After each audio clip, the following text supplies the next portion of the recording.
Pour renommer les champs et changer cette propriété, on commence par renommer les champs. Vous avez maintenant 2 fois le champ salaire dans la valeur zone, mais vous en avez besoin d'un de ces champs pour déterminer la masse salariale et l'autre pour connaître le nombre de personnes qui sont dans ce groupe.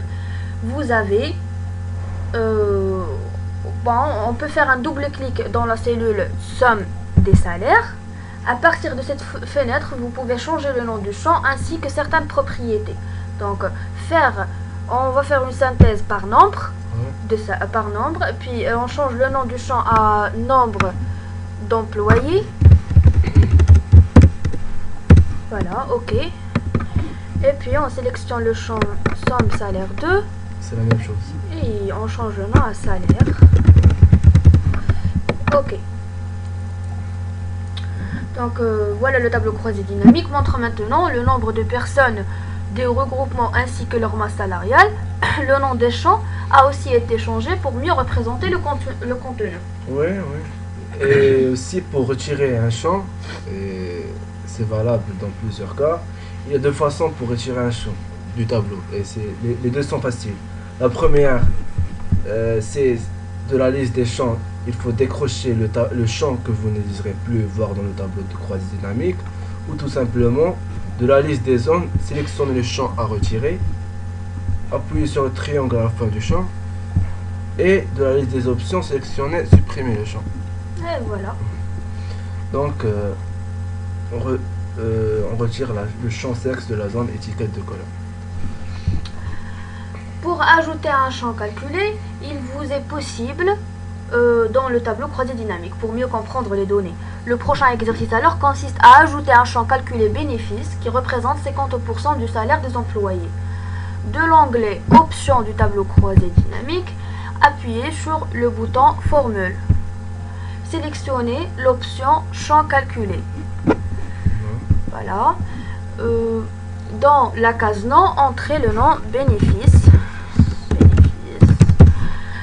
Sélectionnez la case formule, on supprime le 0. Et c'est comme pour les formules dans les cellules, les champs calculés commencent avec une égale. De la liste des champs, sélectionnez le champ salaire. Appuyez sur le bouton insérer un champ, puis on ajoute fois 0,5 à la formule, puis on appuie sur le bouton ajouter. Voilà un champ. Et enfin OK, on appuie sur OK. Ouais. Il y a maintenant un nouveau champ disponible, vous pouvez l'utiliser comme les autres bien sûr. On peut déplacer le champ bénéfice dans la zone des valeurs, comme ça. Et voilà une nouvelle colonne qui apparaît. Ouais. Voilà, somme des bénéfices. Ouais.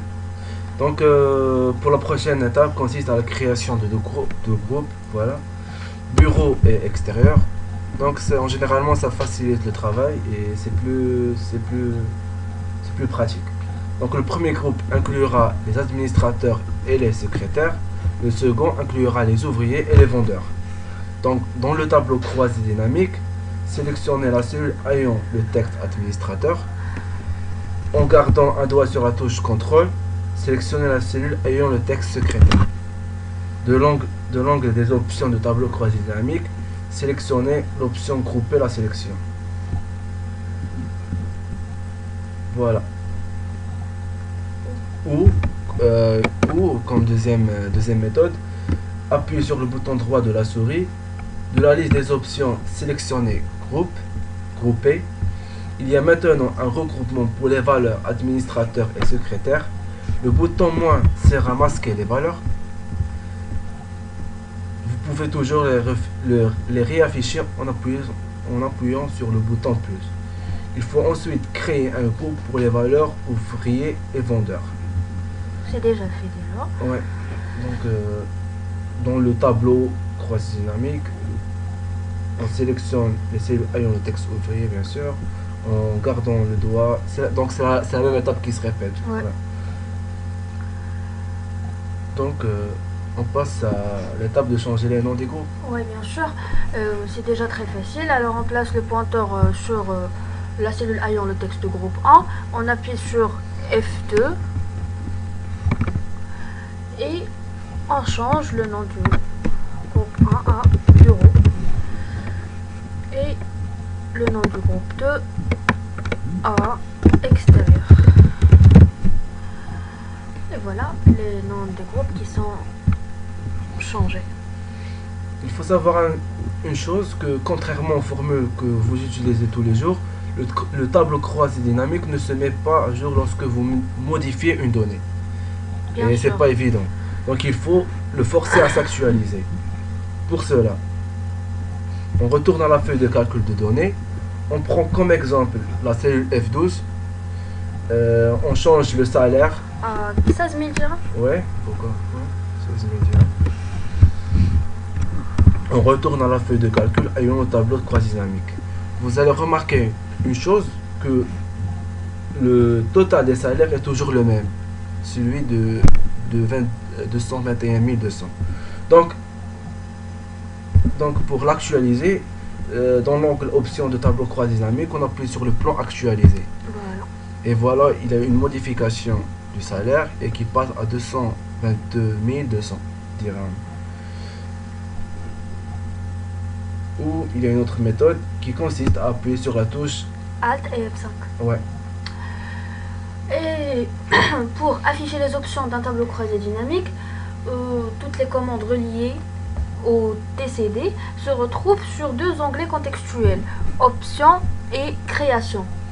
À partir de l'onglet Création, vous pouvez décider d'afficher les totaux et les sous-totaux, les titres des lignes et des colonnes, ainsi que de changer la présentation du tableau, comme par ici, comme par exemple. Du orange. Ouais. Donc pour finir notre présentation, si on peut dire, on va voir un peu le graphique croisé dynamique. Donc sur Excel 2007, il vous permet aussi de représenter les données sous forme d'un graphique croisé dynamique. Vous pouvez changer les champs de la même façon que pour un tableau. Donc pour pouvoir y accéder, dans l'angle option du tableau croisé dynamique, on appuie sur le bouton graphique croisé dynamique. De la liste des types de graphiques disponibles, on sélectionne par exemple l'histogramme empilé en 3D. Et on appuie sur le bouton OK. Et voilà notre histogramme. Donc pour plus faciliter la lecture de notre tableau, on place le pointeur par-dessus le titre du groupe bureau. On appuie sur le bouton droit de la souris. On sélectionne réduire. Et on répète la même chose pour extérieur. Donc voici un histogramme qui est plus facile à lire. Ouais. Et le graphique offre moins de détails mais regroupe les détails du groupe en une seule barre, bien sûr. Bon, les graphiques croisés dynamiques offrent plusieurs options pour représenter ce que vous désirez. Il y a premièrement le volet pour les filtres du graphique. Il y a aussi 4 onglets contextuels pour gérer tout ce que vous pouvez réaliser avec un graphique. Et Donc voilà pour tout, pour les tableaux croisés dynamiques. bon, merci pour votre attention. Et à bientôt. Au revoir.